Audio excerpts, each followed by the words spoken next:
Sinwar had this plan from the beginning, and now I, like most Israelis, found myself in a catch-22 situation. On one hand, I'm very upset, disappointed, angry, tired, and fed up with how the war and the country are being run. I believe many things could and still can be done differently for the sake of both returning the hostages and eliminating Hamas from Gaza. So what tools do I have to make my government hear my voice? Demonstrate. Go out and protest. But that's exactly what empowers Sinwar to achieve all of his desired goals. So I'm in between a rock and a hard place.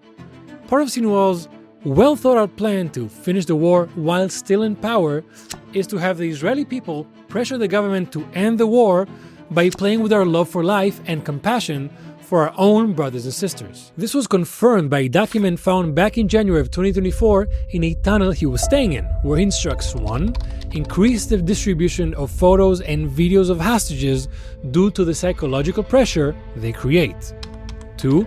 Do everything possible to increase the psychological pressure on Gallant. 3. Continue with the narrative that Netanyahu is responsible for what happened.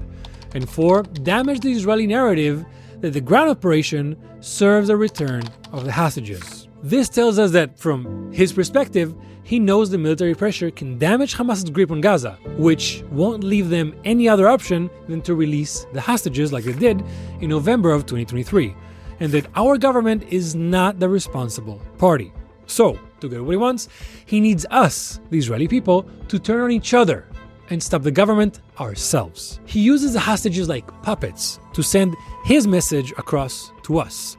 He filmed all of them recite his scripted message to the camera according to accounts of released hostages, and plead with Israeli people to pressure Netanyahu and our government to accept any deal now. בנימין נתניהו וממשלת ישראל, אתם צריכים להתבייש בעצמכם. ממשלת ישראל והעומד בראשה מר בנימין נתניהו. אני פונה לבנימין נתניהו. ממשלת ישראל ובראשה בנימין נתניהו. נתניהו, בבקשה. אני פונה לראש הממשלה. אני פונה אליך, בנימין נתניהו, זה ששחרר מעל 1,000 מחבלים בעסקת שליט. אבל רק להזכיר לכם שבעסקת שליט שוחררו מעל 1,000 מחבלים.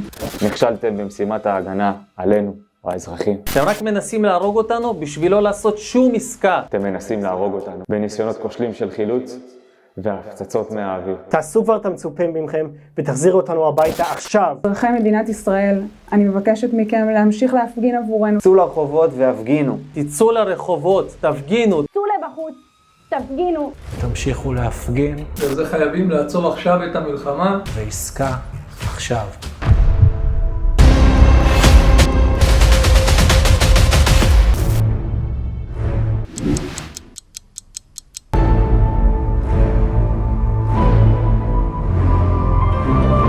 And if we dare to rescue our hostages, according to Abu Obaida, Hamas' spokesperson, the terrorists have been instructed to execute the hostages, as they've done multiple times by now.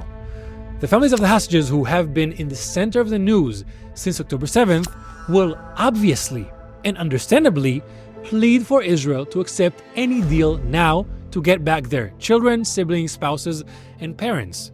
And any Israeli with an empathetic heart stands with them.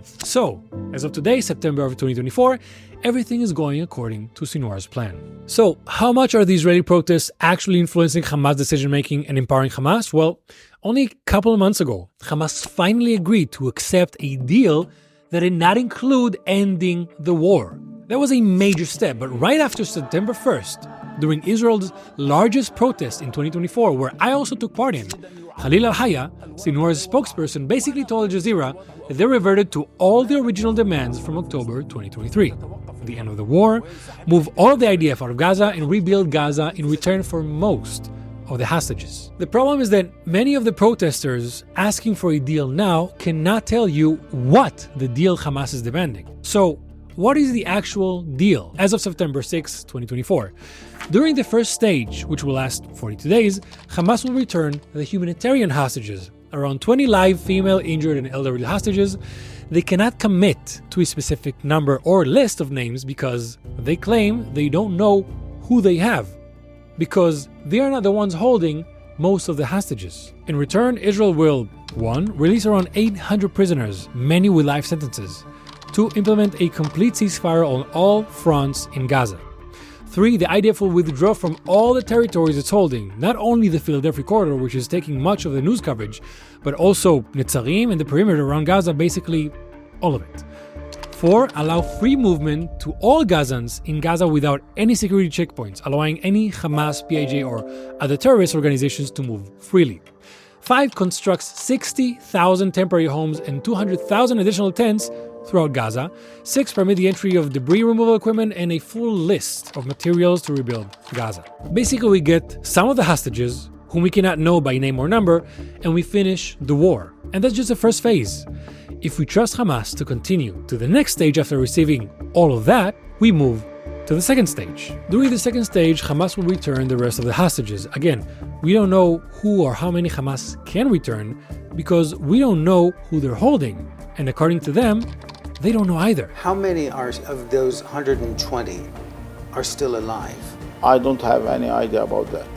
No one has any idea about this. And Israel in return will commit to ending the war with guarantees from international countries and organizations and begin rebuilding Gaza. Basically, we go back to October 6th without all of our hostages back and Hamas having accomplished all of its goals from October 7th. On one hand, I want to demonstrate against my government. It's a basic democratic right.